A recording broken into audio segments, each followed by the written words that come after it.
Shalom, selamat petang kepada semua jemaat. Damai Kristus menyertai Anda semua, dimanapun Anda berada pada saat ini.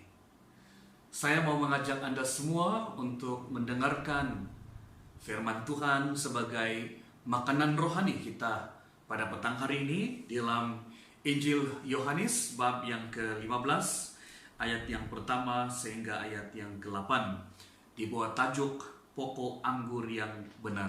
Saya baca untuk saudara-saudara ayat yang pertama. Akulah pokok anggur yang benar dan Bapakulah pengusahanya.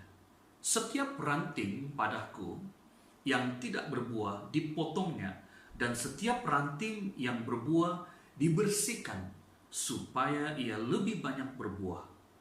Kamu memang sudah bersih karena firman yang telah kukatakan kepadamu. Tinggallah di dalam aku dan aku di dalam kamu. Sama seperti ranting tidak dapat berbuah dari dirinya sendiri kalau ia tidak tinggal pada pokok anggur, demikian juga kamu tidak berbuah jikalau kamu tidak tinggal di dalam aku. Akulah pokok anggur dan kamulah ranting-rantingnya. Barang siapa tinggal di dalam aku dan aku di dalam dia, ia berbuah banyak. Sebab di luar aku kamu tidak dapat berbuat apa-apa. Barang siapa tidak tinggal di dalam aku, ia dibuang keluar seperti ranting dan menjadi kering. Kemudian dikumpulkan orang dan dicampakkan ke dalam api, lalu dibakar. Jikalau kamu tinggal di dalam aku dan firmanku tinggal di dalam kamu, mintalah apa saja yang kamu kehendaki dan kamu akan menerimanya. Dalam hal inilah Bapakku dipermuliakan, yaitu jika kamu berbuah banyak, dan dengan demikian kamu adalah murid-muridku. Mari kita berdoa. Bapa Surgawi, kami mau belajar firman Tuhan pada petang hari ini. Bukalah hati kami dan Roh Kudus memberi pengertian kepada kami dan bahkan memberi kekuatan kepada kami untuk melakukan firman-Mu. Terima kasih Tuhan, berbicaralah kepada kami dalam nama Yesus. Amin. Melalui teks pembacaan firman Tuhan, melalui perekop firman Tuhan yang kita baca pada petang hari ini, saya mengambil satu tema yang menjadi renungan kita bersama pada petang hari ini, ialah orang Kristen yang berbuah. Saudara-saudari yang sekasih dalam Tuhan Yesus Kristus, ketika kita menanam biji benih yang kita harapkan suatu hari nanti ialah hasil, ialah buah. Demikian juga Yesus di dalam kehidupan kita, yang Yesus harapkan di dalam kehidupan kita ialah buah. Karena daripada buah kehidupan kita, maka Tuhan Yesus dimuliakan. Itulah maksud Tuhan Yesus mewujudkan kita dalam dunia ini dan bahkan telah menebus kita daripada dosa supaya kita boleh memuliakan Dia di dalam kehidupan kita. Jadi inilah harapan Tuhan Yesus di dalam kehidupan kita supaya kita boleh memuliakan Kristus di dalam kehidupan kita, baik dalam pemikiran kita, perkataan kita, juga perbuatan kita, dan seluruh hidup kita berbuah untuknya, dan sehingga hidup kita memuliakan Dia. Tetapi persoalannya saudara ialah bagaimana kita boleh menjadi orang Kristen yang berbuah, ya. Pada waktu kita melihat ciri-ciri penting dalam perumpamaan Tuhan Yesus dalam Injil Yohanes bab yang ke-15 ayat pertama hingga ayat yang ke-8 ini, kita akan mengetahui ya bagaimana kita dapat menjadi orang Kristen yang berbuah. Saudara-saudara yang sekasih dalam Tuhan Yesus, jadi ini berarti bahwa maksud daripada perumpamaan ini ialah supaya umat Tuhan, orang percaya menjadi orang Kristen yang berbuah, bahkan berbuah lebat. Saudara-saudara yang sekasih dalam Tuhan Yesus Kristus, ada 3 poin yang saya mau sampaikan, yang saya mau kongsikan kepada jemaat pada petang hari ini mengenai perumpamaan ini. Yang pertama, pokok anggur. Kita boleh melihat dalam ayat yang pertama dan ayat yang ke-5. Ayat yang pertama, akulah pokok anggur yang benar dan Bapakulah pengusahanya. Ayat yang ke-5, akulah pokok anggur dan kamulah ranting-rantingnya. Siapakah pokok yang benar yang digambarkan di dalam perikop ini? Pokok anggur yang benar itu ialah Yesus Kristus. Kenapa dia benar? Sebab dikatakan dalam ayat yang pertama, akulah pokok anggur yang benar dan Bapakulah pengusahanya. Dan kalau kita melihat dalam ayat yang kelima ini, saudara, ini berbicara mengenai Kristus dalam hubungan dengan kita. Ya, dia katakan, aku pokok anggur dan kamu ranting-rantingnya. Ini juga menyatakan bahwa perhubungan kita dengan Kristus itu tak dapat dipisahkan. Kita itu bersatu, ya. Kita itu bersatu. Sebab kalau kita dipisahkan, maka ranting itu tidak dapat berbuat apa-apa, tak menghasilkan buah, dan bukan itu sahaja, malah dia akan kering, kemudian dia akan dibakar dan tidak berguna lagi.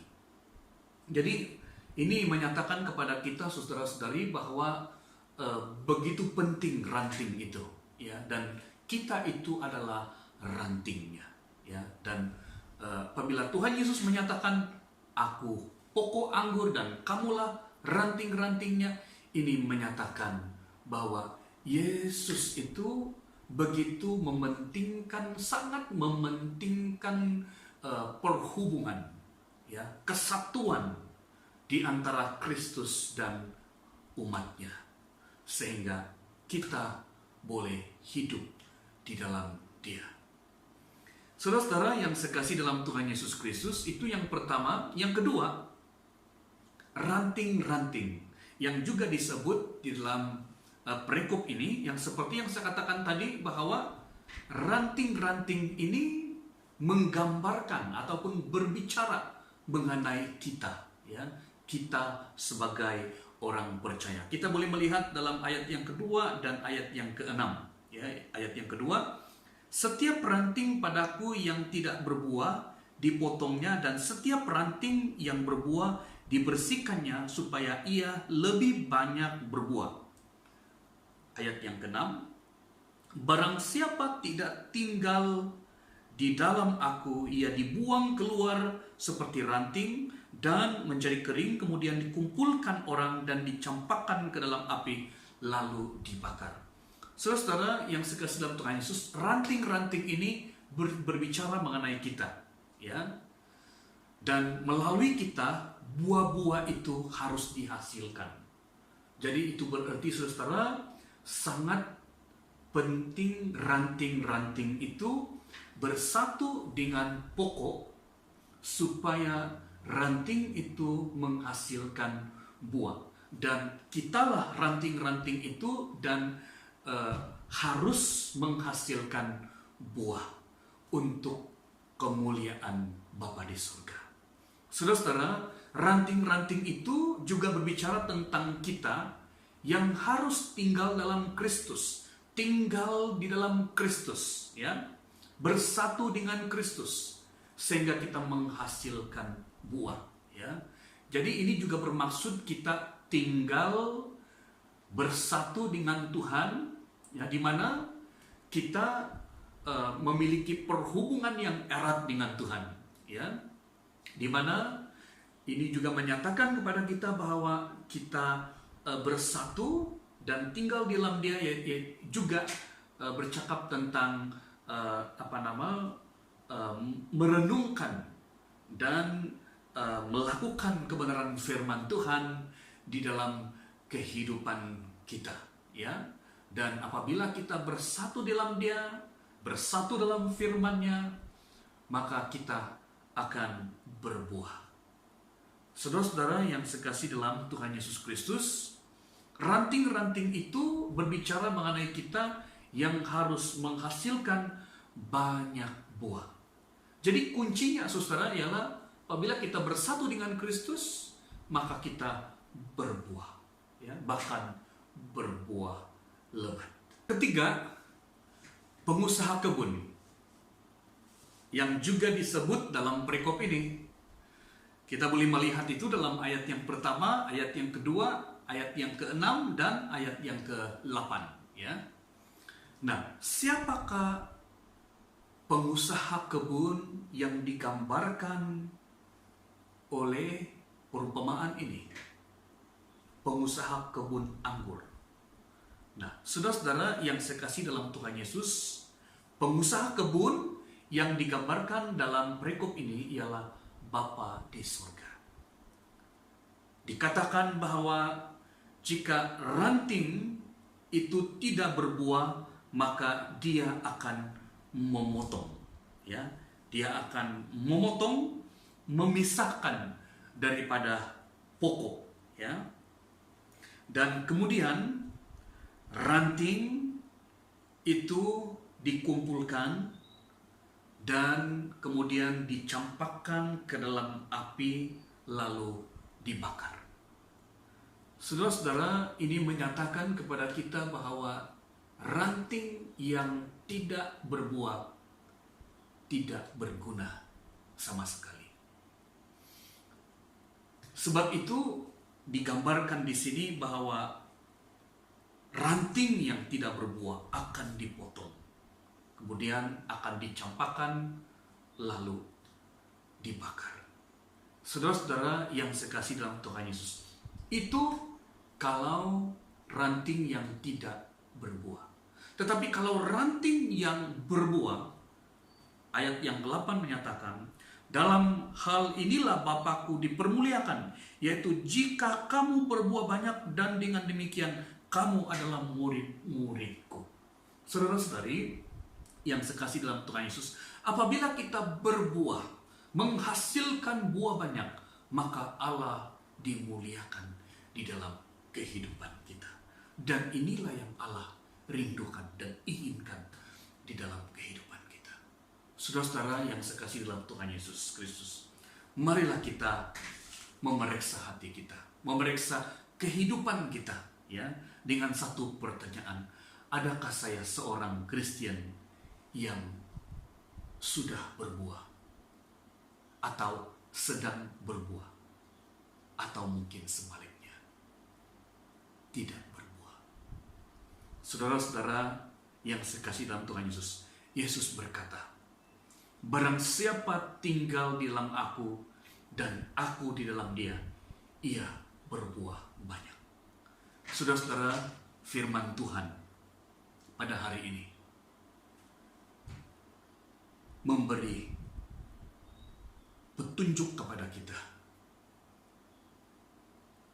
bahwa hanya tinggal di dalam Kristus kita dapat berbuah banyak.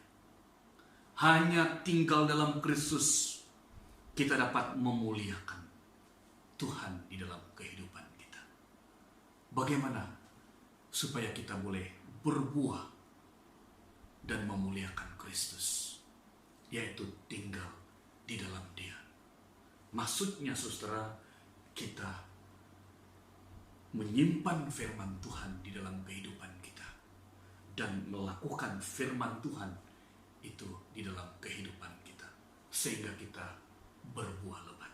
Saya mendorong semua jemaat supaya tetap tinggal di dalam Kristus, ya, merenungkan firman Tuhan siang dan malam. Ada saja firman Tuhan yang disampaikan, dengarlah, ya, dan lakukanlah. Firman Tuhan itu bahkan setiap hari membaca dan merenungkan firman Tuhan siang dan malam. Firman Tuhan di dalam kita, itulah yang membuatkan hidup kita berbuah lebat untuk kemuliaan Tuhan. Mari kita berdoa. Bapa, terima kasih untuk firman Tuhan mengajar kami bagaimana harus berbuah di dalam Engkau. Tuhan, ajarilah kami untuk mencintai Engkau, mengasihi Engkau, merenungkan firman Tuhan siang dan malam, sehingga kami boleh berbuah lebat. Terima kasih Tuhan. Dalam nama Yesus. Amin.